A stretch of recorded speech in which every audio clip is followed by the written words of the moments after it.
জীবনের মূল কষ্ট মায়ের প্রসব বেদনায়, সাত আসমান সাত জমিন তখন মায়েরই মাথায়। এমন মাকে কেমনে আজি, এমন মাকে কেমনে আজি যাব আমি ভুলিয়া। ও আমার প্রাণের মা, মা গো মা, কোথায় গেলে মোরে ছাড়িয়া। জনম দুঃখী এতিম আমি, রয় না কেহ ফিরিয়া। আমি যখন ছিলাম আমার মায়েরই উদরে, চলাফেরা করতেন যে মায় কত কষ্ট করে। আমি যখন ছিলাম আমার মায়েরই উদরে, চলাফেরা করতেন যে মায় কত কষ্ট করে। আমার হাসি মুখ দেখে মায়ের, আমার হাসি মুখ দেখে মায়ের ব্যথা যায় দেয় হাসাইয়া। ও আমার প্রাণের মা, মা গো মা, কোথায় গেলে মোরে ছাড়িয়া। জনম দুঃখী এতিম আমি, রয় না কেহ ফিরিয়া। একবার সুবহানাল্লাহর আওয়াজ যদি কোনো ইমানদারের জবান থেকে বের হয়, আল্লাহ ফেরেশতাদের ডেকে বলেন, ও ফেরেশতাদের দল, ওই জমিনের মধ্যে আমার কত বান্দা আমি আল্লাহর পবিত্রতা ঘোষণা করার জন্য সুবহানাল্লাহর আওয়াজ দিছে। এ ফেরেশতা তোমরা সাক্ষী থাক, ওই বান্দাদের আমল নামায় আমি আল্লাহ রব্বুল আলামিন এমন একটা সওয়াব লিখে দেব। কেমন সওয়াব? জান্নাতের মধ্যে এমন একটা ফলের গাছ হবে, এমন একটা ফলের গাছ, এমন একটা গাছ হবে, পৃথিবীর দ্রুতগামী ঘোড়া যদি 500 বছর দৌড়ায়, সুবহানাল্লাহ বলার পর ওই ফলের গাছের ছায়া অতিক্রম করতে পারবে না। জোরে কোন আল্লাহু আকবার। একবার যদি কোনো ইমানদারের জবান থেকে একবার যদি বের হয় আলহামদুলিল্লাহ, আল্লাহ ফেরেশতাদের ডেকে বলে, ও ফেরেশতাদের দল, আমার ওই জমিনের মধ্যে আমার কিছু বান্দা আমি আল্লাহ রব্বুল আলামিনের আলহামদুলিল্লাহ শুকরিয়া আদায় করছে।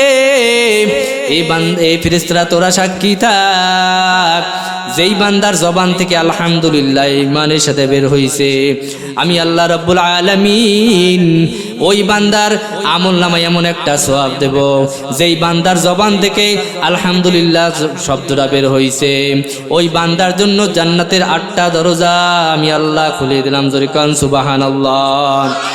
আতিনা ফি দারে দুনিয়া না হাসান, আতিনা ফি দারে উকুবা না হাসান, ইয়া গিয়াসাল মুস্তাগীজিন হাদিনা লাসদিখারা বিল উলুমি ওয়াল গিলাম। ও বলার মুসলমান, যেই বান্দা এই নেকের আমলে নেকের মজলিসের মধ্যে বসতে পারবে, ওই বান্দার ঈমানের স্পিরিট কত বাড়বে জানো? আল্লাহ রাব্বুল আলামিন ওই বান্দার আমলের, ওই বান্দার কলবের মধ্যে এমন একটা ঈমানি শক্তি বাড়াই দেবে, যে ঈমানি শক্তি ওই ইসকন নামক যেই সন্ত্রাসীরা যদি আমাদেরকে হামলা করতে আসে, ওই বাহিরের রাষ্ট্রের ইসরায়েল নামক সন্ত্রাসীরা যদি আমাদের হামলা করতে আসে, ওই বাহিরের রাষ্ট্রের আমেরিকান নামক সন্ত্রাসীরা যদি মুসলমানের গায়ে হাত দিতে আসে, মুসলমানের ঈমানি শক্তি দিয়া নারায়ে তাকবীর আল্লাহু আকবার দিয়ে যদি ময়দানে নেমে যায়, ওই বাতিল নাস্তিক মুরতাদ এই জমিন থেকে পালাতে বাধ্য হবে। যদি কোন কথা ঠিক কিনা?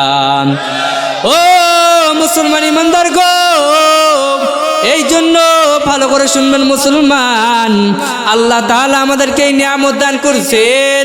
কেমন নিয়ামত? আল্লাহ রাব্বুল আলামিন যেই বান্দারে এই নেক কাজ করার নিয়ামত আল্লাহ তাআলা দান করছে, ওই আল্লাহর প্রশংসা করা উচিত কি উচিত না? আল্লাহ রাব্বুল আলামিন বলেন, ও দুনিয়ার ইমানদার, আমি আল্লাহর প্রশংসা কেমনে করবা? ও দুনিয়ার ইমানদার, আমি আল্লাহ রাব্বুল আলামিন, তুমি যে প্রশংসা করবা আমি আল্লাহ কোরআনের মধ্যে তোমার শিখাই দিয়েছি। আল্লাহ রাব্বুল আলামিন সূরাতুল ফাতিহার 1 নম্বর আয়াতে আল্লাহ বলেন, আলহামদুলিল্লাহি রাব্বিল আলামিন।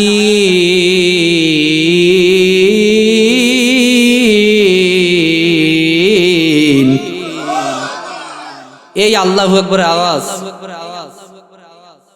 এই জায়গা থেকে আল্লাহু আকবার আওয়াজ দিবেন, অন্য এলাকায় যেন শোনা পারবেন তো ইনশাআল্লাহ। আলহামদুলিল্লাহি রাব্বিল আলামিন।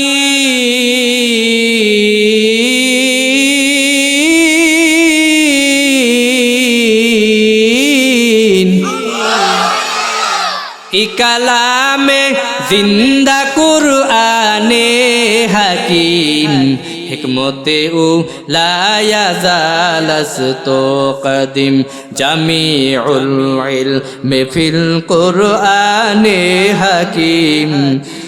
ও দুনিয়ার ইমানদার, ও মুসলমান ইমানদার, আল্লাহ রাব্বুল আলামিন বলেন, ও পয়গম্বর, আপনি ওই দুনিয়ার মানুষদেরকে জানায়া দেন।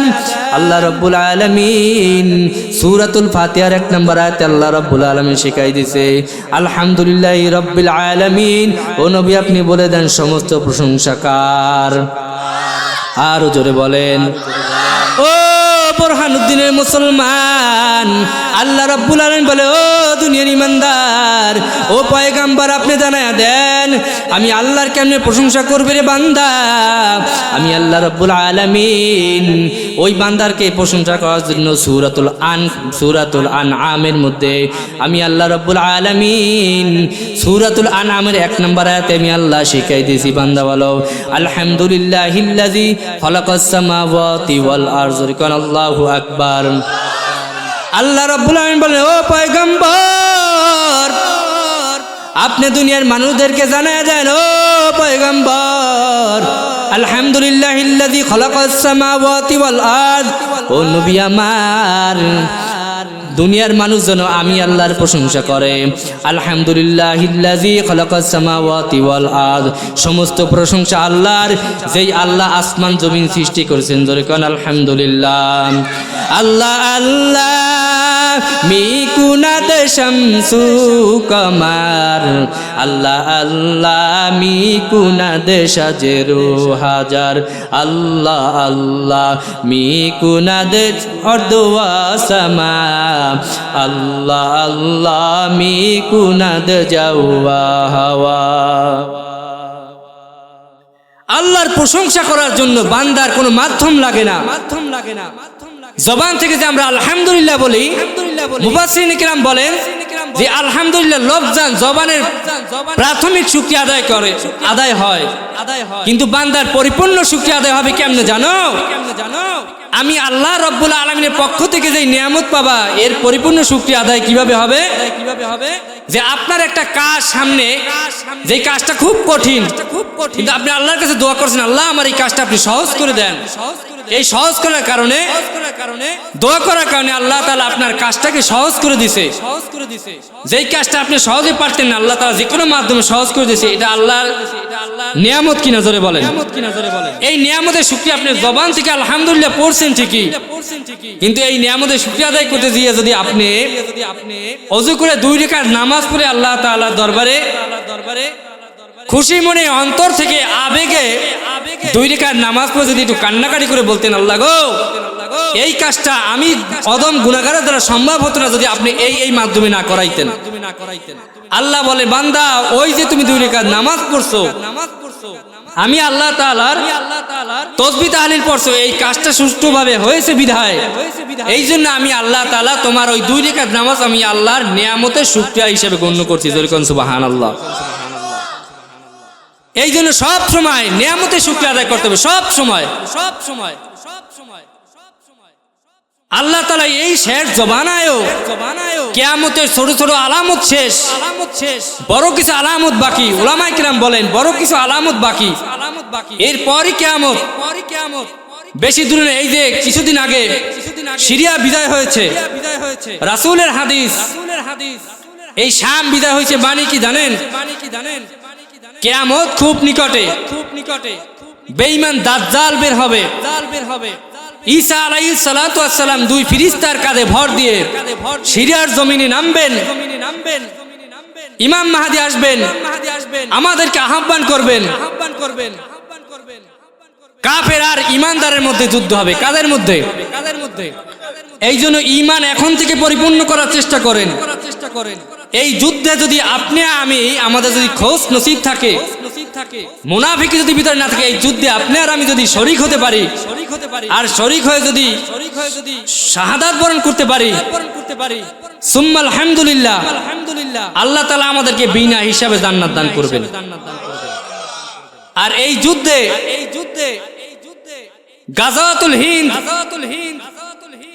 যেটা খুব নিকটে, এই গাজাতুল হিন্দের এই বিষয়ে আমি যাব না, আমার আলোচনা অন্যদিকে। ঈমানকে তাজা করার জন্য যেই দরকার সেই বিষয়ে সংক্ষিপ্ত বলতে, যে গাজাতুল হিন্দ, এই গাজাতুল হিন্দের যুদ্ধ করার জন্য ঈমান লাগবে কি লাগবে না? আল্লাহ রাসূল বলছে, তোমরা হামাগুড়ি দিয়ে হইলেও এই যুদ্ধে অংশগ্রহণ করো। বর্তমান দেখতেছে আমাদের পার্শ্ববর্তী দেশের যেই অবস্থা, আমাদের নামে যেই মিথ্যা বানোয়াট প্রপাগান্ডা চালাচ্ছে। আমরা চাই এই দেশ মুসলমানের দেশ। এই দেশ কাদের দেশ? এই জমিন মুসলমানের জমিন, কিন্তু এই দেশে সকল ধর্ম বর্ণের মানুষের থাকার অধিকার আছে না নাই? এই জমিন মুসলমানের জমিন, জমিন দেশ মুসলমানের, কিন্তু এই দেশে হিন্দু থাকবে কোনো বাধা আছে? এই দেশে বৌদ্ধ থাকবে কোনো বাধা আছে? এই দেশে খ্রিস্টান থাকবে কোনো বাধা আছে? এই দেশে অন্যান্য ধর্মাবলম্বীরা থাকবে কোনো বাধা আছে? আমাদের কোনো বাধা নাই। কিন্তু সেদিনকে যে সুপ্রিম কোর্টে আমাদের মুসলমান ভাইকে ওই ইসকন নামক সন্ত্রাসীরা জবে করে হত্যা করেছে, এদেশের মুসলমানরা তো ভালো ভদ্র, এদেশের মুসলমানরা তো ভালো ভদ্র। যদি অন্য কোনো দেশ হতো তাহলে ওদের অস্তিত্ব ওখানে থাকতো না। কতক্ষণ ঠিক কিনা? কিন্তু আমরা ভদ্র, সভ্য। এই জন্য আমরা মারামারি কাটাকাটিতে বিশ্বাসী নই। হ্যাঁ, যেদিন আমাদের আকাবির আসলাফ আমাদেরকে ডাক দেবে, সেদিনকে সীসা ডালা প্রাচীরের মতো এই বুকটা তরবারির সামনে এবং বোমার সামনে আমরা হাজির করবে ইনশাআল্লাহ। ঈমান, এই জন্য ঈমান দরকার। আল্লাহ আমাদের অনেক পরীক্ষা করবে, অনেক। খাবার থাকবে না, টাকা পয়সা থাকবে না, অর্থ থাকবে না, ক্ষমতা থাকবে না, কত কিছু দিয়ে আল্লাহ তাআলা আমাদেরকে ঈমানের পরীক্ষা দেবে। এগুলো আল্লাহ তাআলার নিয়ামত। কিন্তু এই ঈমানের পরীক্ষায় ধৈর্যের সাথে, ইন্নাল্লাহা মাআস সাবিরিন, নিশ্চয়ই আল্লাহ তাআলা কাদের সাথে থাকে? ধৈর্যশীল বান্দাবান্দির সাথে কে থাকে? আল্লাহ থাকে। এই জন্য নিয়ামত পাইয়া আল্লাহ রব্বুল আলামিন দরবারে শুকরিয়া আদায় করতে হবে। আল্লাহ তাআলা সূরাতুল কুরআনুল কারীমের মধ্যে আল্লাহ রাব্বুল আলামিন বিভিন্ন সূরায় আল্লাহ তাআলা বলেন, ইয়া আইয়ুহাল্লাযীনা আমানু, ইয়া আইয়ুহাল্লাযীনা আমানু, হে ঈমানদার বান্দাবান্দীগণ। ঈমানদারদেরকে ডেকে ডেকে আল্লাহ তাআলা এক একটা নির্দেশ দিয়েছেন। আল্লাহ তাআলা ঈমানদারকে ডেকে ডেকে সতর্ক করেছেন। ঈমানদারকে ডেকে ডেকে আল্লাহ তাআলা সতর্ক বার্তা দিয়েছেন, খবরদার, এই কাজ এইভাবে করতে হবে, এই কাজ এইভাবে করা যাবে না।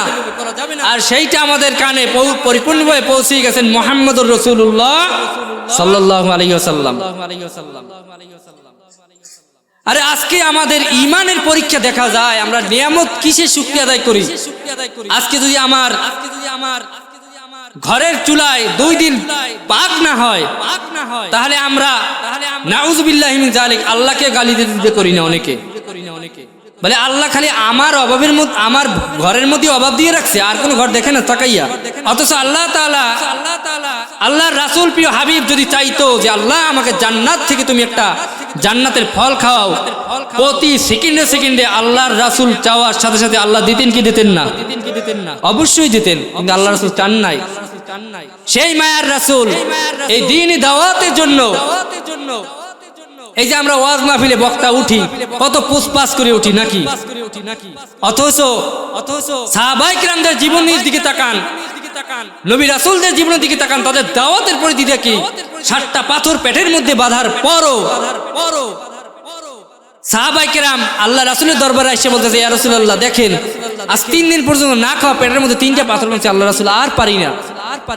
তখন আল্লাহ রাসূল চোখের পানি ফালাইয়া কাঁদে আর বলে, সাহাবায়ে কিরাম 3টে পাথর বাঁধে তুমি আমার কাছে আজকে বিচার দিলা। জামা মোবারক জাগায় উঠে বলে যে এই দেখো সাহাবায়ে কিরাম, আমার পেটের মধ্যে 7টা পাথর, আজকে 7 দিন পর্যন্ত আমি না খাই আছি, আমার বিচার আমি কার কাছে দেব? তাই সেই ওই রাসূলের মতো ওরকমের হালাত কি আপনার হইছে? রাসূলের হালত কি আসলে ওরকমের হইতো? এটা আল্লাহ তাআলা রাসূলের মাধ্যমে আমাদের শিক্ষা দিয়েছেন, কতক্ষণ ঠিক কিনা? আর আপনি আমি 2 দিন যদি না খাওয়াই থাকার অর্থ করি শটের নিয়ামতে পড়ে থাকি, আল্লাহর দরবারে আমরা কত অভিযোগ দিই দেখেন।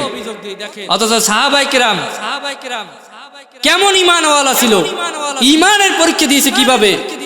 আমার আলোচনাগুলো অগোছালো পাবেন, গতানুগতিক একেবারে টানা না, অগোছালো, চারো দিক দিয়ে একটু একটু একটু একটু আলোচনা করব। কষ্ট হবে আপনাদের, সংক্ষিপ্ত সময়। এরপরে আপনাদের প্রধান মেহমান আসবে, রাত্রে বেশি হবে না।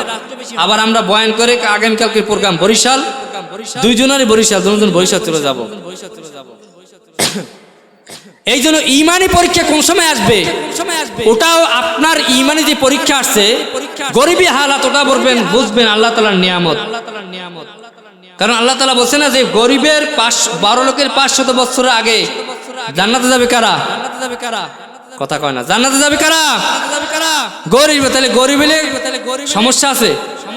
সমস্যা নাই।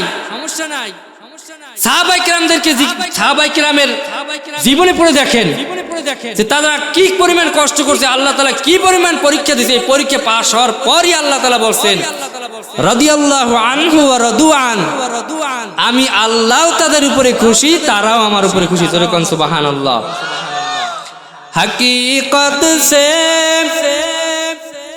तो दुनिया बेखबर है, दुनिया की नुमाइश पर नजर है।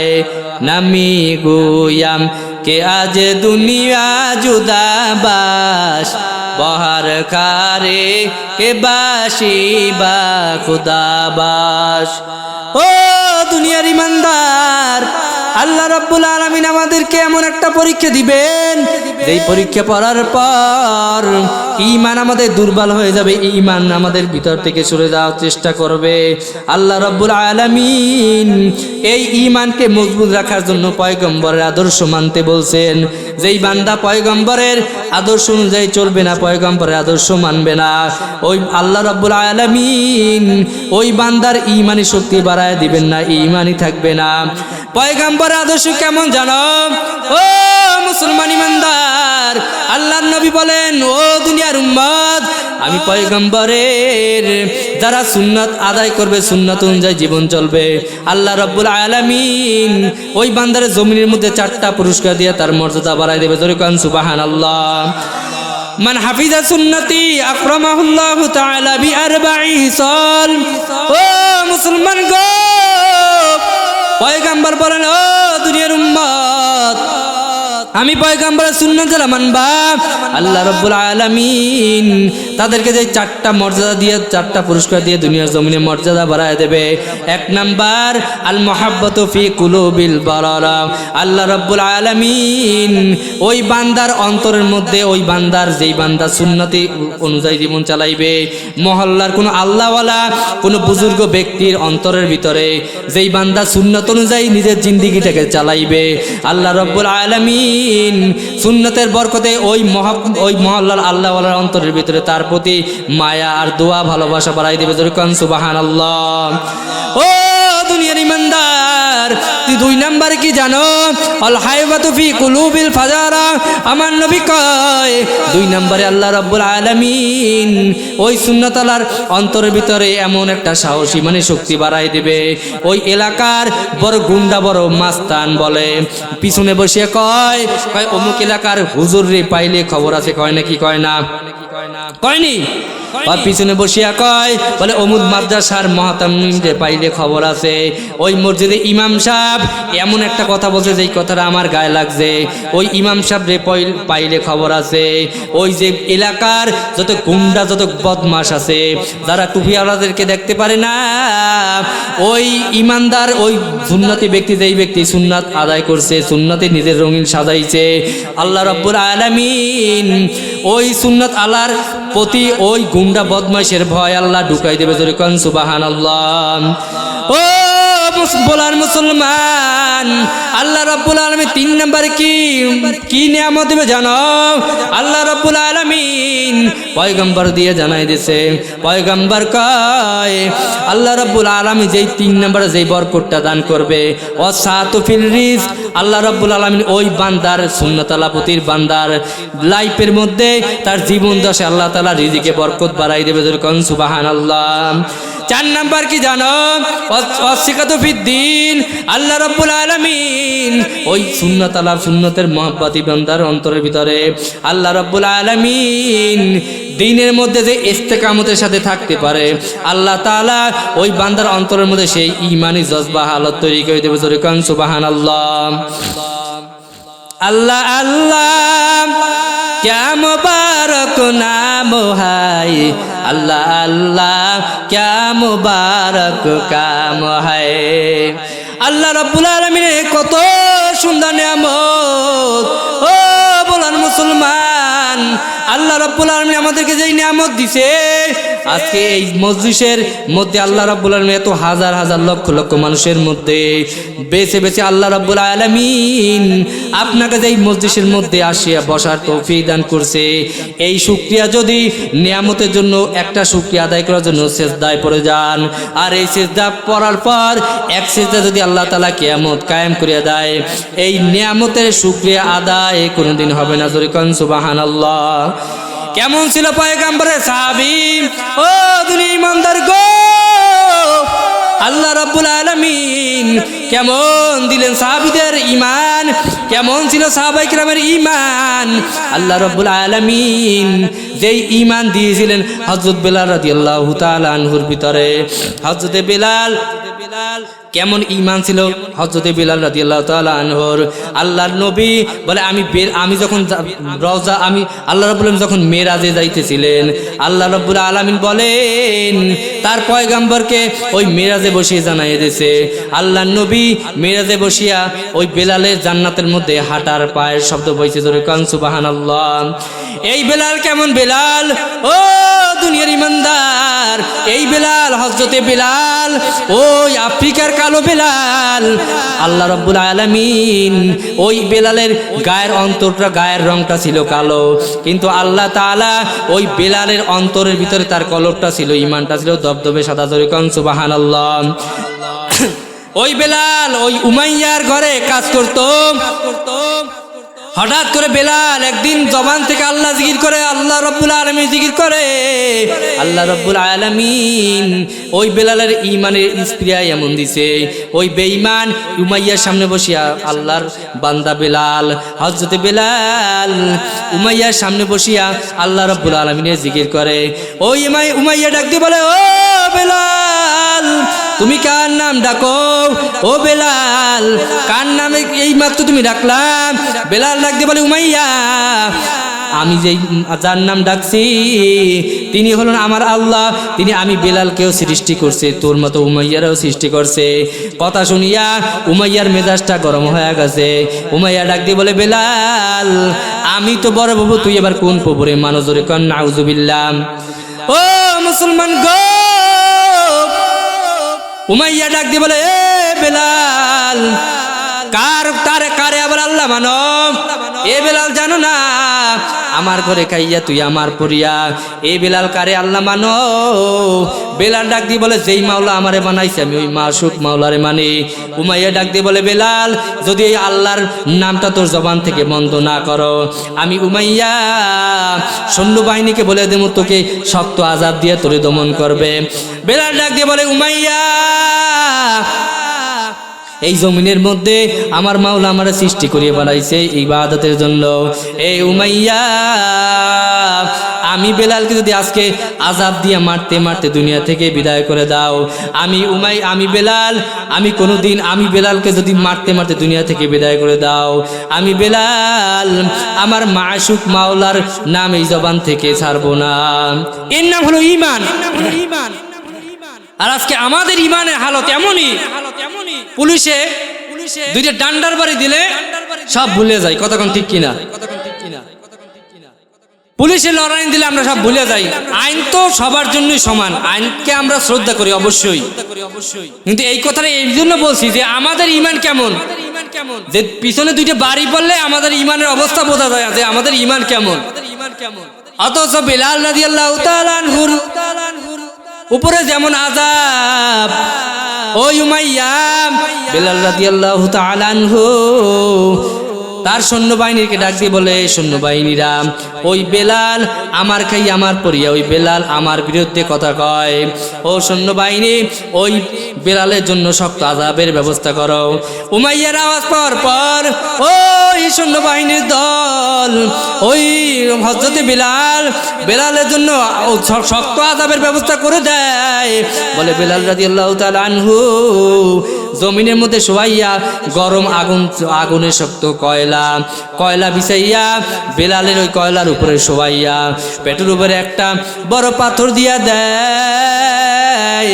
ওই বেলাল রাদিয়াল্লাহু তাআলা আনহু ওই যখন ওই পাথরের উপরে বেলাল রাদিয়াল্লাহু তাআলা আনহুকে শোয়াইয়া ওই আগুনের উপরে শোয়াইয়া বেলাল রাদিয়াল্লাহু তাআলা আনহুর পিঠের উপরে যখন আগুনের কয়লা লাগলো, বেলাল ডাক দিয়ে বলে, ও উমাইয়া আজকে যদি আমি বেলালকে দুনিয়া থেকে বিদায় করিয়ে দাও, আমি বেলাল তারপরও ঈমান ছাড়বো না। এই উমাইয়া আজকে আমি বেলালকে যদি মারতে মারতে মেরে ফেলো। উমাইয়া এই কথা শোনার পর বেলাল রাদিয়াল্লাহু তাআলা আনহুর পিঠের নিচে আগুনে তাপার বাড়াই দিছে। ওই বেলালের কিতাবের মধ্যে লেখে, ওই বেলালের যখন পিঠের চামড়ার সাথে যখন ওই আগুনের কয়লা লাগে, কিতাবের মধ্যে লেখে বেলাল রাদিয়াল্লাহু তাআলা আনহুর পিঠের চামড়ার যখন চর্বিগুলো পসপস করে জ্বলতে থাকে, বেলালের দুই চোখ দিয়ে পানি পড়ে। বেলাল রাদিয়াল্লাহু তাআলা আনহু ওই দুই চোখের পানি নিয়ে ডাক দিয়ে বলে, উমাইয়া এ উমাইয়া আজকে তুই আমাকে যদি শক্ত আযাব দিয়ে মেরে ফেলো, এ উমাইয়া মনে রাখিস আমি বেলাল ঈমান আছে, ঈমান আর ছাড়বো না। রাস্তা থেকে হঠাৎ করিয়া হযরতে আবু বকর রাদিয়াল্লাহু তাআলা আনহু রওনা করলেন। তাকাইয়া দেখে বেলাল রাদিয়াল্লাহু তাআলা আনহুর উপরে এরকমের নির্যাতন চলে। আবু বকর রাদিয়াল্লাহু তাআলা আনহু ডাক দিয়ে বলে, রে বেলাল, ওরে বেলাল ভাই এত জোরে জোরে কেন জিকির করো? আস্তে আস্তে জিকির করো, তাহলে উমাইয়া তো তোমাকে শাস্তি দিতে পারবে না। ওই বেলাল রাদিয়াল্লাহু তাআলা আনহু শোনার পর ডাক দিয়ে বলে, রে আবু বকর ভাই, ওই উমাইয়া যদি আমাকে মারতে মারতে বকর ভাই, যদি উমাইয়া আমাকে আজকে মারতে মারতে দুনিয়া থেকে বিদায় করিয়া দেয়, এই আবু বকর ভাই, আমি বেলাল আমার মাশউক মাওলার জবান থেকে তার ডাক সরাবো না। বেলাল রাদিয়াল্লাহু তাআলা আনহু তারপরও তার আওয়াজ বলন্দ করে রাখছেন। কিছুদিন পর আবু বকর উমাইয়াকে ডাক দিয়ে বলে, উমাইয়া, ওই বেলাল রাদিয়াল্লাহু বেলালকে আমাদের কাছে বিক্রি করে দাও। যে কোনো শর্তের মধ্যে বেলাল রাদিয়াল্লাহু তাআলা আনহুকে উমাইয়ার কাছ থেকে ছিনিয়ে নিল। আবু বকর রাদিয়াল্লাহু তাআলা আনহু বেলালকে ডাক দিয়ে বলে, বেলাল চলো আমাদের সাথে চলো। কেনার আগে পয়গম্বরের কাছে যাইয়া আবু বকর রাদিয়াল্লাহু তাআলা আনহু বেলালের হালত বললেন। ডাক দিয়ে বলে, পয়গম্বর, ওই বেলালকে উমাইয়া কঠিন আযাব দিয়ে দুনিয়া থেকে শেষ করবে, এজন্য দৈনিক আযাব দেয়। ওরে পয়গম্বর, বেলালকে আমরা কিনতে চাই। আমার নবী ডাক দিয়ে বলে, ওরে আবু বকর, এত ইমানি কঠিন পরীক্ষার মধ্যে বেলাল আল্লাহকে বলে নাই। এরে আবু বকর, বেলালকে কেনার সময় আমার কাছ থেকেও কিছু টাকা নিয়ে যাইও, কারণ ওই বেলাল, আমি বেলালকে বড় মহব্বত করি, এই বেলালকে আমি পয়গম্বর বলো ভালোবাসি। ওই বেলাল রাদিয়াল্লাহু তাআলা আনহু আবু বকরের কাছ থেকে, আবু বকর উমাইয়ার কাছ থেকে বেলালকে ডাক দিয়ে নিল। বেলালকে নিয়া উমাইয়ার কাছ থেকে বেলালকে ক্রয় করে আবু বকর নিয়ে গেল। ওই বেলাল, আমার নবীর মহব্বত, আমার নবীর ভালোবাসা এমন ছিল, নবীর মহব্বত ভালোবাসা এমন ছিল, মুসলমান পয়গম্বর বেলালকে যখন ওই আওয়াজ পাইতেন, জান্নাতের মধ্যে বেলালের খটখট শব্দ পাইতেন, আওয়াজ পায়ের শব্দ পাইতেন। আমার নবী একদিন ডাক দিয়ে বলে, এই বেলাল, জান্নাতের মধ্যে তোমার হাঁটার আওয়াজ পাইলাম, কি এমন আমল করো? বেলাল ডাক দিয়ে বলে, পয়গম্বর, আমি বেলাল সর্বহালতে উযু অবস্থায় থাকি। কি অবস্থা থাকে? সর্বহালতে উযু অবস্থায় থাকতে হবে। পয়গম্বরকে বেলালকে যখন পয়গম্বর জিজ্ঞেস করলেন, বলে, ইয়া রাসূলুল্লাহ, আমি সর্বহালতে উযু অবস্থায় থাকি, যখনই আমার উযু চলে যায় তখন আমি বেলাল উযু করে 2 রাকাত নামাজ পড়ি। যেরকম সুবহানাল্লাহ, 2 রাকাত নামাজ পড়ে। আর আমাদের উযু গেলে কিছু কিছু সমাজে যুবক ভাইরা আছে, যদি তাদেরকে বলা হয়, ভাই চলো নামাজে চলো, কয় প্যান ভালো না। কি কয়? মানে প্যান ভালো নাকি? প্রসাব পায়খানা করে উযু আর টিস্যু মিশু লয় নাই, ওই অবস্থায় সারাদিন ইচ্ছে মতন ঘোরাফেরা করতেছে। যখন নামাজের দাওয়াত দেওয়া হয়, মুরব্বীরা যখন নামাজের ডাক দেয়, তখন কয় প্যান ভালো না। অথচ বেলাল রাদিয়াল্লাহু তাআলা আনহু এই নাপাকি অবস্থায় তুমি থাকলা সারাদিন। ভাই, বেলাল রাদিয়াল্লাহু তাআলা আনহু সর্বহালতে উযুর সাথে থাকতেন। যখনই উযু চলে যেত, সঙ্গে সঙ্গে উযু করে আল্লাহর দরবারে 2 রাকাত নামাজ পড়তেন। আর আমাদের সমাজের কিছু যুবক ভাইদের অবস্থা, উযু রইছে কার বাড়ি, প্রসাব পায়খানা করিয়া আস্তে লারা দিয়ে উঠতে হাঁটা দেয়। তাই ঈমান কি আমার থাকবে না আপনার থাকবে? না একও থাকবে। এই জন্য ঈমান থাকতে হলে সর্বহালতে পাক পবিত্র থাকতে হবে। কি থাকতে হবে? যারা মাজুর অসুস্থ, যে কোনো পর্যায়ে উযু করার পরও বারবার অপবিত্র হয়ে যায়, তাদের বেলায় ভিন্ন মাসআলা। কিন্তু যারা আমরা সুস্থ আছি, বিশেষ করে যুবক ভাইয়েরা, এই এখন যৌবন বয়স, এই যৌবন বয়সে আল্লাহ তাআলা ইবাদতে কাটাই দেন, যেমন বেলাল রাদিয়াল্লাহু তাআলা আনহু কাটাইছেন। এই যৌবন বয়সে যদি ইবাদতে কাটাতে না পারেন, যখন বুড়ো হয়ে যাবেন তখন আপনি মাজুর হয়ে যাবেন। এই সমস্যা, ওই সমস্যা, বিভিন্ন সমস্যা। অনেকের মাথা সেন্স ঠিক থাকে না, কয় রাকাত নামাজ পড়ে তাও বলতে পারে না। এই জন্য পয়গম্বর বলছেন, কিয়ামতের ময়দানে 7 শ্রেণীর ব্যক্তি এই কিয়ামতের মুসিবতের সময় আরশের নিচে ছায়া পাবে। তার মধ্যে একটি হলো ওই যুবক যে যৌবনকালে আল্লাহর রাস্তায় ইবাদতের সময় কাটাইছে। আজকের এই আয়োজন, এত বিশাল আয়োজন, এত সুন্দর আয়োজন, এই আয়োজনের উদ্যোক্তা হলো যুবক ভাই, বিশেষ করে ইমন ভাই। কিছুদিন আগে তার সন্তান দুনিয়া থেকে বিদায় হয়েছে, আপনারা সবাই শুনছেন না?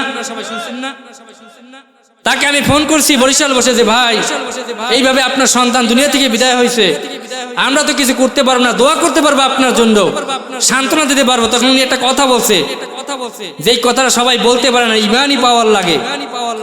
তখন উনি সাথে সাথে বলছে একটা মিষ্টি হাসি দিয়ে, ভয় ভাই আল্লাহর মাল আল্লাহ নিয়ে গেছে।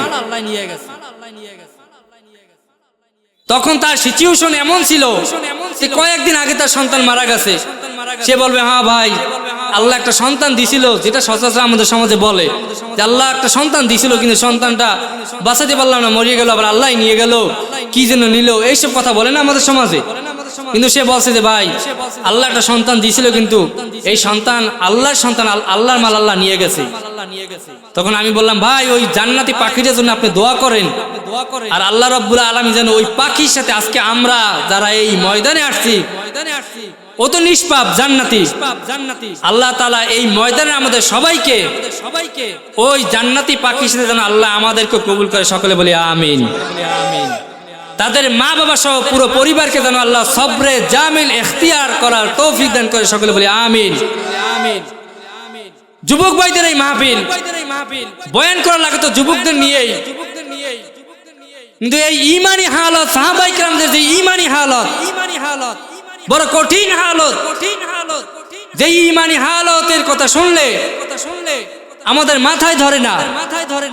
এমনও সাহাবায়ে কেরাম ছিল যাদের ঘরের মধ্যে মাত্র একটা দুইটা পোশাক ছিল, একটা পোশাক পাল্লা স্ত্রী দিত, স্ত্রীর একটা পোশাক পাল্লা এবার স্বামীকে দিত একটা চাদর, এই পরে তাদের জিন্দেগি চালাইছে।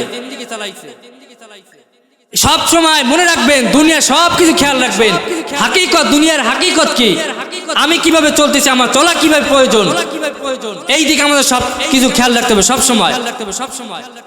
হাকিকত সে তো দুনিয়া বেখবর হায়, दुनिया की नुमाइश पर नजर है, नमी गोयाम के आज दुनिया जुदा बाश, बाहर खारे के बाशिबा खुदा बाश। ओ दुनियार ईमानदार, আল্লাহ রাব্বুল আলামিন আমাদেরকে যেই নিয়ামত দিবেন, আল্লাহ রাব্বুল আলামিন কুরআনুল কারীমের মধ্যে আল্লাহ বলেন, ও বান্দা আমি আল্লাহ তোমারে মাঝে মাঝে ভয় দিয়াও তোমাদের পরীক্ষা করব, তোমাদেরকে ভয় দিয়া ভয়ের নামক নিয়ামত দিয়ে তোমাকে পরীক্ষা করব। আমি আল্লাহ রাব্বুল আলামিন মাঝে মাঝে তোমাদের সুন্দর ফসলি জমিকে ধ্বংস করিয়া তোমাদের পরীক্ষা করব। আমি আল্লাহ রাব্বুল আলামিন তোমার সন্তান দিয়ে তোমাকে পরীক্ষা করব। জোরে কোন আল্লাহু আকবার। ও দুনিয়ার ইমানদার, আল্লাহ রাব্বুল আলামিন আমাদের যদি পরীক্ষা দান করেন, আল্লাহ বলেন ও বান্দা ইন্নাল্লাহা মা'আস সাবিরিন, আমি আল্লাহ রাব্বুল আলামিন অবশ্যই অবশ্যই সবরকারী ধৈর্যকারীর সঙ্গে আছি। এ বান্দা যদি ধৈর্য ধারণ করি আমি আল্লাহ রাব্বুল আলামিনের পরীক্ষার মোকাবিলা করতে পারো, আমি আল্লাহ যেই পরীক্ষার নিয়ামত দান করব, আমি আল্লাহ রাব্বুল আলামিন তোমাকে যেই নিয়ামত দান করে জমিনের মধ্যে তোমাকে অবস্থায় জমিনের অবস্থায় নিয়ামতের অবস্থায় রাখবো, আমি আল্লাহর নিয়ামত পাওয়ার পর তুমি বান্দা যদি সর্বহালতে আমি আল্লাহর শুকরিয়া আদায় না করো, আমি আল্লাহ রাব্বুল আলামিন তোমার ওই নিয়ামত আরো ছিনাই নেব, তোমার জন্য শক্ত আযাব রাখবো। জোরে কোন নাউযুবিল্লাহ। ও দুনিয়ার ইমানদার, আল্লাহ রাব্বুল আলামিন বলেন বান্দা এত সুন্দর হাত দিলাম আমি আল্লাহ, এ বান্দা তুই একটু তাকায়া দেখ জমিনের মধ্যে কত মানুষ দেখা যায়। ও বান্দা তোর পার্শ্ববর্তী একটা ঘরের দিকে তাকায়া দেখ, একটা সন্তানকে আমি আল্লাহ একটা হাতবিহীন বানাইয়া জমিনের মধ্যে সৃষ্টি করছি। এ বান্দা আমি আল্লাহ তোরে হাত নামক একটা সুন্দর নিয়ামত দান করছি। এ বান্দা তুই আয়নার সামনে মাঝে মাঝে দাঁড়াইয়া বলো আল্লাহ আমাকে একটা খারাপ চেহারা দিছে, অথচ তুই তাকায় দেখ তোর আশেপাশে একটা বন্ধু, তার চেহারার দিকে তাকায়া দেখ আমি আল্লাহ রাব্বুল আলামিন ওই বান্দার চেহারা খারাপ বানাই, তোর চেহারাটা বানাই, তারপরে নিয়ামতের শুকরিয়া আদায় করো নাই। আমি আল্লাহ রাব্বুল আলামিনের যখন ওই মুহূর্তে যদি আমি আল্লাহর নিয়ামতের শুকরিয়া আদায় করতে, আমি আল্লাহ রাব্বুল আলামিন তোর নিয়ামতের শুকরিয়ার বরকতে তোর নিয়ামত আরো বাড়াই দিতাম। জোরে কোন সুবহানাল্লাহ। ও মুসলমান ইমানদার, এই জন্য সবসময় চিন্তা করতে পারে মুসলমান, ও বলার মুসলমান গো, আল্লাহ রাব্বুল আলামিন সর্বহালতে যেই নিয়ামত দান করবেন। মাঝে মাঝে রাস্তাঘাটে দেখা যায় যখন আমরা ফেরিতে চলাচল করি, ফেরির মধ্যে দেখা যায় কত মানুষের দুইটা পাও নাই, আল্লাহ দান করছে কি দেন নাই, রাখছে কি রাখেন নাই, দুইটা পাও বিহীন মানুষ আছে কি নাই? আল্লাহ রাব্বুল আলামিন আপনার আমার সুন্দর দুইটা পাও আল্লাহ তাআলা দান করছে, এটা আল্লাহর নিয়ামত। আল্লাহ রাব্বুল আলামিন আপনার আমার দুইটা চক্ষু দান করছেন। ও মুসলমান ইমানদার, ও দুনিয়ার উম্মতের দল, আল্লাহ পাক রব্বুল আলামিন আপনার আমার কত সুন্দর দুইটা চোখ দান করছেন। আর তাকায় দেখো ওই যে ফেরিঘাটে বা রাস্তার বিভিন্ন বাস স্ট্যান্ডে, বাজারে, হাট বাজারে দেখা যায় কত মানুষ আছে আল্লাহ তাআলা তার দুইটা চক্ষু দান করে নাই, একটা লাঠি নিয়ে মানুষের দ্বারে দ্বারে গিয়ে ভিক্ষা করে, আছে না নাই? আল্লাহ তাআলা কেমন একটা নিয়ামত দান করছেন ও মুসলমান ইমানদার, কেমন নিয়ামত দান করছে জানো? আল্লাহ রাব্বুল আলামিন আপনাকে আমাকে যেই চক্ষু নামক নিয়ামত দান করছে, যেই বান্দার চক্ষু নাই ওই বান্দার কাছে জিজ্ঞাসা করেন, ও বান্দা তোমার তো চক্ষু নাই, তোমার কেমন লাগে জমিনে চলতে? বলো, ওই বান্দা যখন রাস্তায় হাঁটে কতক্ষণ পিলারের সাথে ধাক্কা খায়, যখন রাস্তায় হাঁটে কতক্ষণ গাছের সাথে ধাক্কা খায়, আবার যখন রাস্তায় হাঁটে কতক্ষণ খাদের মধ্যে পড়ে যায়। আর আল্লাহ রাব্বুল আলামিন আপনাকে আমাকে যে চক্ষু নামক দুইটা নিয়ামত দান করছে, এই নিয়ামতের শুকরিয়া আদায় করার জন্য আজকে যদি সিজদায় পড়ে যায়, কিয়ামতের ময়দান পর্যন্ত কিয়ামত যদি কায়েম হয়ে যায়, আপনারা আমার এই নিয়ামতের শুকরিয়া আদায় করবে হবে না? জোরে কোন সুবহানাল্লাহ। ও বলার মুসলমান, এই জন্য ভালো করে শুনতে হবে রে মুসলমান, ও দুনিয়ার উম্মতের দল, আল্লাহ রাব্বুল আলামিন যেই শ্রেষ্ঠ নিয়ামত আপনাকে আমাকে আল্লাহ তাআলা দান করছে, এই জন্য এই নিয়ামতের শুকরিয়া তার মাঝে মাঝে জবান থেকে আলহামদুলিল্লাহ সুবহানাল্লাহ শুকরিয়া আদায় করব। এরপরও সাথে সাথে মাঝে মাঝে দ্বীনি প্রতিষ্ঠানগুলোতে দান করার চেষ্টা করব, কারণ আল্লাহ রাব্বুল আলামিন এই দানের উসিলায় আপনাকে আমাকে কোনোদিন ভিখারি বানাইবে না, বরংস এই দানের উসিলায় আল্লাহ তাআলা আপনাকে আমাকে নিয়ামত বাড়ে আরো বড় লোক বানাবেন। জোরে কোন সুবহানাল্লাহ। ও দুনিয়ার ইমানদার গো, এই জন্য সাবধান, ওই নাস্তিক মুরতাদের দল আপনার আমার ঈমানকে হরণ করার জন্য সমাজের মধ্যে বিভিন্ন এনজিও আর বিভিন্ন বেহায়াপনা সৃষ্টি করে দিয়েছে। বলে ওই বান্দাদের আজকে মুসলমানের 92% মুসলমানের জমিনে, আগে এই 2-3 মাস আগের কথা বলি, এই 92% মুসলমানের জমিনে 99% মুসলমানের জমিনে একটা ওয়াজ মাহফিল করতেও অনেক রকমের পারমিশন লাগতেন, কথা কোন ঠিক কিনা? অথচ 92% মুসলমানের দেশ, ও দুনিয়ার ইম্মতের দল, আজকে 92% মুসলমানের জমিনে ওয়াজ মাহফিল করতে পারমিশন লাগে। আর তাকাইয়া দেখ, ওই যে চট্টগ্রাম সহ সারা বাংলাদেশে বিভিন্ন ধর্মাবলম্বীরা যে পূজার বিভিন্ন সাংস্কৃতিক অনুষ্ঠান করে, তাদেরকে ওই রকমের কোনো পারমিশন লাগে না। আমরা তাকাই দেখেন আজকে বিধর্মীরা আমাদের মুসলমানের মধ্যেও ঢুকিয়ে গেছে। মুসলমানের মধ্যে ঢুকার পর একদল মুসলমান নামক মুনাফিক বানাই দিয়েছে, কথা কোন ঠিক কিনা? ও দুনিয়ার উম্মতের দল, ও মুসলমান ইমানদার, আল্লাহ রাব্বুল আলামিন যেই নিয়ামত দান করছেন, ও দুনিয়ার উম্মতের দল, এই যুবক ভাইরা আজকে এত সুন্দর জান্নাতের বাগান মিলাইছে। ও যুবক ভাই, পারতেন জীবনে যদি এই মাহফিল না কায়েম করে, এইখানে মাহফিল না কায়েম করিয়া এই জমিনের মধ্যে এই জায়গায় যদি একটা গান সৃষ্টি করে পারতে কি পারতে না? কথা কয় না, পারতো না? এই যুবক ভাইরা যদি কথার উদাহরণ দিচ্ছি, এই মাহফিল না করে যদি এখানে একটা যাত্রা বলার আয়োজন করতে, আমরা কিছু করতে পারতাম? কথা কয় না, কিছু করতে পারতাম? কিন্তু তারা এইখানে ওয়াজ মাহফিল, কোরআনের কথা, এই আশেপাশে যে কবরবাসীরা আছে, এই কোরআনের বরকতে আমরা দোয়া করি এই কবরবাসীদের কবরকে আল্লাহ তাআলা জান্নাতের বাগান বানায় দেন। যখন বলে আমিন। সমাজের মধ্যে যেই যুবকরা ইসলামের জন্য তাদের জীবন জান প্রাণ দেয়, আমাদের মুরব্বীদের কাজ থাকবে প্রধান কাজ, সেই সকল যুবক ভাইদের পিছনে বসে সেই সকল যুবক ভাইদেরকে সাপোর্ট দেওয়া। কারণ নাস্তিক মুরতাদরা সবার আগে টার্গেট করা হলো যুবকদের। তারা টার্গেট করা হলো যুবকদের, মুরব্বীদেরকে না।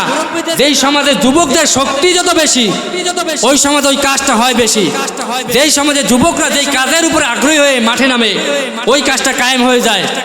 তার একটা বড় উদাহরণ এই যে জুলাই আগস্ট মাসের বড় এক আন্দোলনে জালিম সরকারের পতন হয়েছে, আছে না নাই? আপনারা দেখছেন না? তরুণ তরুণ যুবক ভাইয়েরা আমরা মাঠে নেমেছি। এই জন্য যুবকদের সব সময় আপনারা তাদের পাশে বসে তাদেরকে সাপোর্ট দিবেন। এরকম যেন মাহফিল যুবক ভাইরা করতে পারে। পারবেন তো ইনশাআল্লাহ?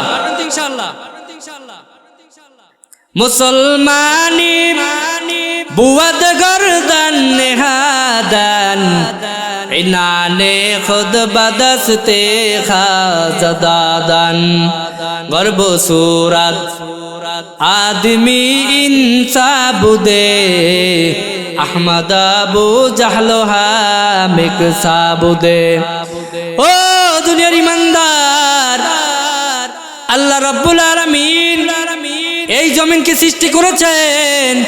আল্লাহ তাআলা আপনাকে আমাকে সৃষ্টি করার আগে ফেরেশতাদেরকে বলে, ফেরেশতা আমি একটা মানব জাতিকে জমিনের মধ্যে সৃষ্টি করিয়া ছাড়িয়ে দিতে চাই। এ ফেরেশতা তোমরা কি বলো, তোমাদের মতামত কি? আল্লাহ রাব্বুল আলামিন এই কথা বলার সঙ্গে সঙ্গে ফেরেশতারা বলে, না আল্লাহ, এই জমিনের মধ্যে মানবদেরকে সৃষ্টি করিয়েন না, কারণ সৃষ্টি করলে এরা একে অপরের সাথে ঝগড়া বিবাদ করবে, হিংসা হাজাত করবে। আল্লাহ বলেন, ও ফেরেশতাদের দল, আমি আল্লাহ যা জানি তোমরা তা জানো না। এই কথা বলার পর আল্লাহ রাব্বুল আলামিন আপনাকে আমাদেরকে সৃষ্টি করেছেন। এই সৃষ্টি করার পর মুসলমানের কিছু কাজ আছে, যেই কাজগুলো মুসলমানদেরকে অবশ্যই করতে হবে। যেই কাজ একটা মুসলমান করবে, কোনো হিন্দু বৌদ্ধ খ্রিস্টান করবে না। যেমন আজকে একটা দ্বীনি মসজিদ হয়েছে, আমাদের উচিত এইরকমের দ্বীনি মসজিদে বেশি বেশি সহযোগিতা করা। যেই বান্দা দ্বীনি মসজিদে বেশি বেশি সহযোগিতা করবে, আল্লাহ রাব্বুল আলামিন তার 1 টাকা দানের উচিত তার আল্লাহ তাআলা তার 70 গুণ বাড়াই দেবে। জোরে কোন সুবহানাল্লাহ। ও যুবক ভাই, আপনাদের উদ্দেশ্যে কিছু কথা বলে যাই। ও যুবক ভাই আমার, ভালো করে শুনে নেন যে যুবক ভাই, আজকে অনেক সময় শোনা যায় কত যুবক ভাই হুন্ডার অ্যাক্সিডেন্ট হইয়া দুনিয়া থেকে বিদায় হয়। এ যুবক ভাই, কত যুবক ভাইকে শোনা যায় দুনিয়া থেকে হঠাৎ স্ট্রোক করে মারা যায়। এ যুবক ভাই, অনেক যুবক ভাইদেরকে তাকায় দেখা যায় যুবক ভাইরা আজকে দাড়ি রাখবে, যদি বলা হয় যুবক ভাই আপনি নামাজ পড়েন কেন, নামাজ পড়েন না, বলে আর একটু বয়স হোক তখন আমি নামাজ পড়ব। এ যুবক ভাই, তাকায় দেখেন আপনার মতো কোনো যুবক ডানে বাম থেকে, ওই যে আপনার পাশের বাড়ি পাশের এলাকায় কত যুবক, যেই যুবক ভাই আপনার সাথে চলাফেরা করছে আজকে দুনিয়ায় নাই। আপনার এইখানে যত মুরব্বী বাবারা দেখেন, তাদের যৌবন বয়সে, তাদের সব যৌবন বয়সে যে যুবক ভাইরা বন্ধু বান্ধব ছিল, ওই যুবকদের দিকে তাকায় দেখো, ওই যুবক ভাইয়ের সাথে অনেক যুবক ভাই দুনিয়া থেকে বিদায় হয়ে গেছে। এ যুবক ভাই, পায়ে হাত দিয়া বলে 5 ওয়াক্ত নামাজ পড়েন, আর যুবক ভাই মা বাবার খেদমত করার চেষ্টা করেন। কারণ অনেক সময় শোনা যায়, অনেক সময় মা বাবার কোনো যুবক ভাই মা বাবার খেদমত করে না। সুন্দরী বউর কথা শুনিয়া মা বাবার সাথে অনেক যুবক ভাই খারাপ ব্যবহার করে। অনেক সময় শোনা যায় কত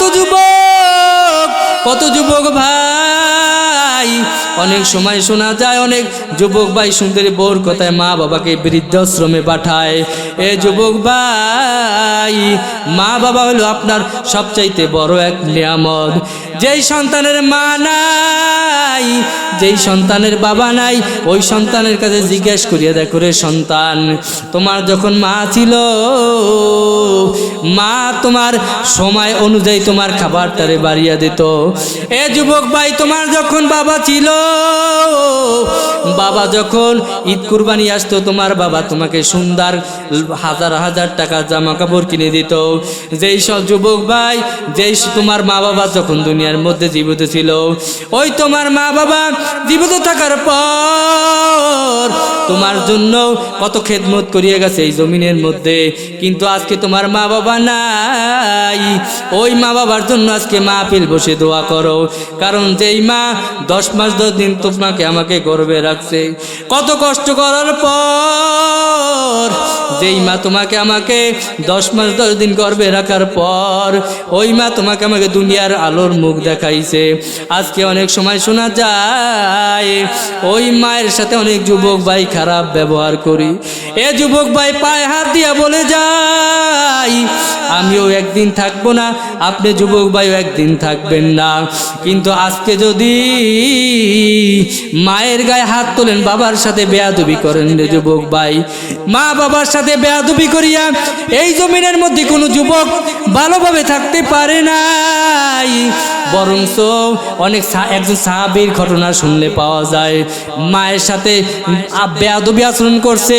আল্লাহ রাব্বুল আলামিন যখন আজরাইল আলাইহিস সালাম তার সামনে আনবে এমন সময় ওই সাহাবীর জবান থেকে কালেমা নসিব হয় না। এর যুবক ভাই পাও দুইটা খানা হাত দিয়ে বলি, রে যুবক, আমিও তো একজন যুবক সন্তান, আপনিও একজন যুবক সন্তান রে যুবক ভাই। প্রধান অতিথি এসে গেছেন, 2 মিনিটের মধ্যে শেষ করবো রে ভাই। আজকে থেকে ওয়াদা করেন কোনো যুবক ভাই কোনোদিন মা বাবার সাথে বেয়াদবি করবেন না। সুন্দরী বউয়ের কথা শোনার পর কোনো যুবক ভাই ওই সুন্দরী বউয়ের কথায় মা বাবাকে জুদা করে দেবেন না। যেই সন্তানের মা বাবা দুনিয়ায় নাই ওই সন্তানের কাছে জিজ্ঞেস করিয়া দেখেন মা হারানো কত কষ্ট। যেই সন্তানের বাবা দুনিয়ায় নাই ওই সন্তানের কাছে জিজ্ঞেস করে দেখেন বাবা হারানো কত কষ্ট। আজকে জমিনের মধ্যে যার মা আছে সে মায়ের জন্য দোয়া করবেন, মায়ের সাথে বেয়াদবি করলে মায়ের সাথে পাও ধরিয়া মাপ চাইবেন, আর আজকে থেকে মায়ের খেদমত করার চেষ্টা করবেন। সবাই পারবেন তো ইনশাআল্লাহ? পারবেন তো ইনশাআল্লাহ? জীবনের মূল কষ্ট মায়ের প্রসব বেদনায়, 7 আসমান 7 জমিন তখন মায়েরই মাথায়।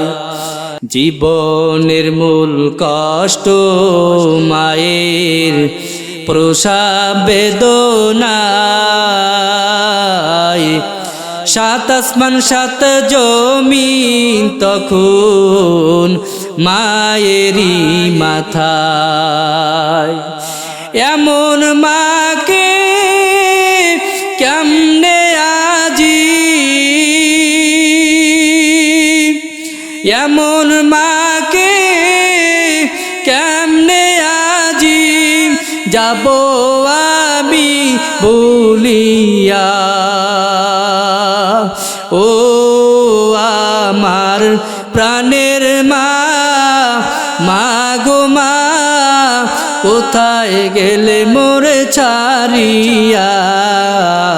জনম দুঃখী এতিম আমি, রয় না কেহ ফিরিয়া। আমি যখন ছিলাম আমার মায়েরই উদরে, চলাফেরা করতেন যে মায় কত কষ্ট করে। আমি যখন ছিলাম আমার মায়েরই উদরে, চলাফেরা করতেন যে মায় কত কষ্ট করে। আমার হাসি মুখ দেখে মায়ের,